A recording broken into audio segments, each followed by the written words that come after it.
Та бүхэнд Монгол адууны гайхалтай түүхүүд номоос нэгэн түүхийг хүргэе. Баатар Дэгшээгийн Хүрэн халзан морь. Говьолтой аймгийн Бугад сумын нутаг хан жаргалан туулын үүр билээр унган наснаасаа эхлэн давхиж шандас шүрмсэн чангарсан Хүрэн халзан морины түүхээс хуваалцъя. Энэ морь Вьетнам улсаас хэдэн арваараа гүйж ирсэн Агт морьдоос ч илүү урт замыг туулан их нутагтаа гүйж ирсэн юм.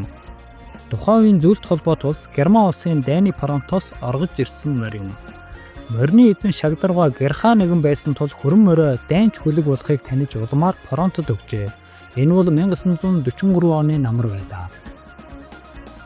Монголын тал нутгаас гарснаас хойш Орос цэргийн воноо болж олон саад бэрхшээлийг Монгол адууны тэсвэр дэвчээр ухаанаар даван туусаар Дайны Фронтод очжээ.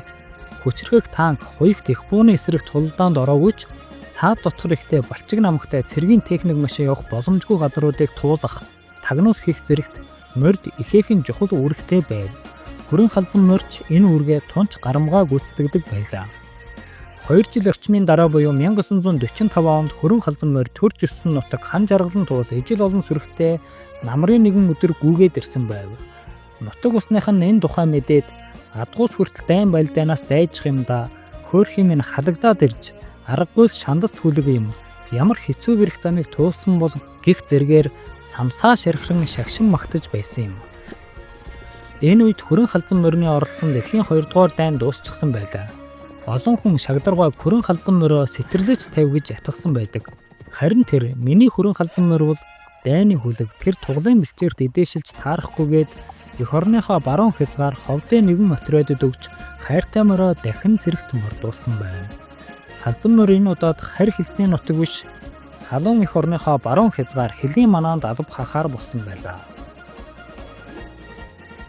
Тухайн үед Монгол улс бүгд найрамдах Хятад ард улсын хооронд Хөлийн маргаантай байсан ба уг Хөлийг ховдын 5 дугаар отряд хамгаалж байлаа.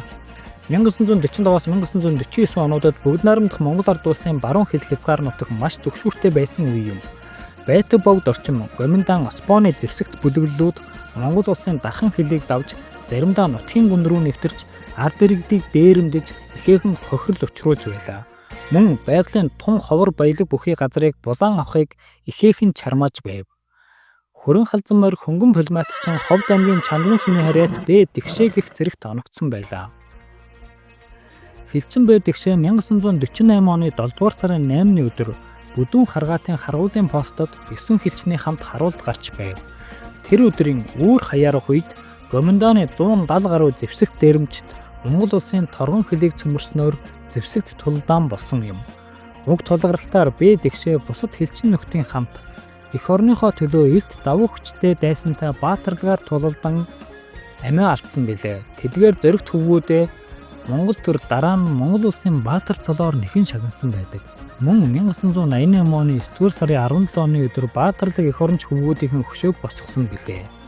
Байтаг богд орчин болсон олон зэвсэгт тулгарлалтын үеэр Хүрэн халзан морь өөрийн үүргээ маш чадамгай гүйцэтгэж, тагнуулын ажилуулан хил хүргэх зэрэг чухал үүргүүдийг гүйцэтгэж байсан байна. 2018 онд Батүлзий Тамир нар байтаг богд орчин болсон тулгарлалтууд эх орныхоо төлөө амиа өргөсөн зоригт хилчдийн тухай маш нууц 2 байтаг богд нэртэй уран сайхныг кино хийж үзэгчдийн хүртээл болгосон байдаг. Хүрэн халзан морь нэгэн удаагийн зэвсэг тулгарлалтын үеэр 30 км газарт 40 минут хүрэхгүй хугацаанд давхин хил хүргэж байсан байдаг байна. Энэ тухайч дээрх кинонд өгүүлдэг билээ. Өрн юмгэн сэтгэлтэй эх оронч Шагдаргаа дайнч хөлөг хэмээн таньсан унган хөлөг зөвлөлт холбоот улс Германы фронтод тулдаж явсан туршлагатай Хүрэн халзан морио эх орныхоо торгон Хөлийг сахин хамгаалж байгаа цэрэг эрсдээ тус дэм болог хинээ сэтгэж байтаг богдын отрядад хөрвүүлсэн бизээ. Эрхэм та энэ мэт харийн нутгаас хүнд бэрх замыг туулан олон сар өдрүүдээр гүйсээр Монгол нутагтаа гүйж ирсэн 10 гаруй азар нэрдийн бодит түүхтэй танилцахыг хүсвэл аз хур интерном эм бүкэс Монгол адууны гайхалтай түүхүүд номыг авч уншаарай.